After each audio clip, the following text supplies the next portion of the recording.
Bismillahirrahmanirrahim. Assalamualaikum warahmatullahi wabarakatuh.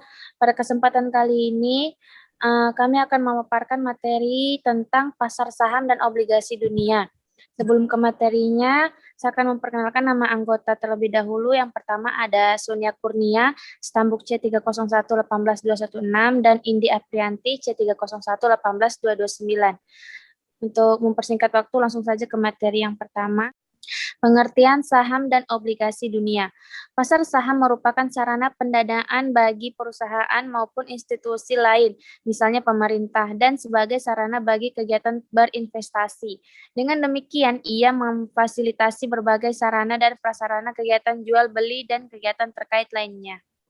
Obligasi sendiri merupakan instrumen investasi yang bisa dipilih investor di pasar modal selain efek saham yang diperdagangkan. Obligasi adalah surat utang jangka panjang yang diterbitkan oleh perusahaan atau pemerintah dengan nilai nominal dan waktu jatuh tempo tertentu. Meski ada tanggal jatuh tempo, bukan berarti obligasi tersebut dipegang hingga jatuh tempo, karena sebenarnya dapat diperjualbelikan pada pasar sekunder. Selanjutnya, tujuan pasar saham. Dalam pembentukan pasar modal mempunyai tujuan, yaitu sebagai berikut. Yang pertama, menghimpun kesempatan kepada masyarakat untuk meningkatkan suatu pertumbuhan ekonomi. Dan yang kedua, untuk memberikan kesempatan kepada masyarakat untuk ikut mempunyai perusahaan dan ikut menikmati hasilnya. Selanjutnya, fungsi pasar saham. Berfungsi menciptakan pasar secara terus-menerus bagi sekuritas yang sudah ditawarkan kepadanya masyarakat. Berfungsi menciptakan harga yang wajar bagi sekuritas yang bersangkutan melalui mekanisme penawaran dan permintaan.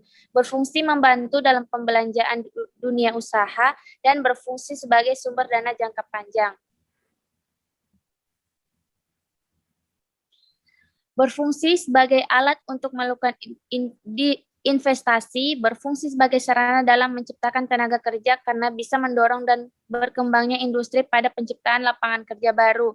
Berfungsi sebagai sarana dalam peningkatan produksi, adanya tambahan modal dari pasar modal membuat produktivitas perusahaan bisa meningkat. Berfungsi bisa dijadikan indikator ekonomi suatu negara dan berfungsi menambahkan dan memperbesar pemasukan pajak bagi pemerintah. Selanjutnya akan dipaparkan oleh teman saya. Akan melanjutkan jenis-jenis pasar saham. Yang pertama ada pasar perdana, primary market atau initial public offering.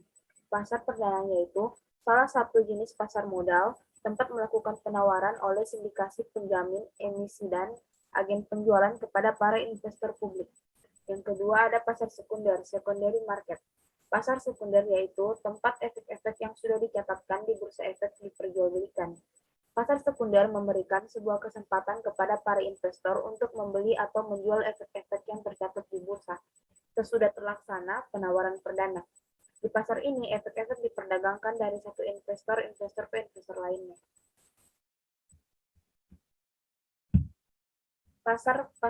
Peran pasar saham dalam perekonomian nasional.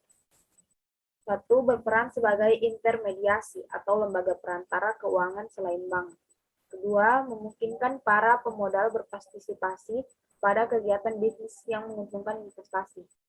Ketiga, memungkinkan kegiatan bisnis mendapatkan dana dari pihak lain dalam rangka perluasan usaha atau ekspansi.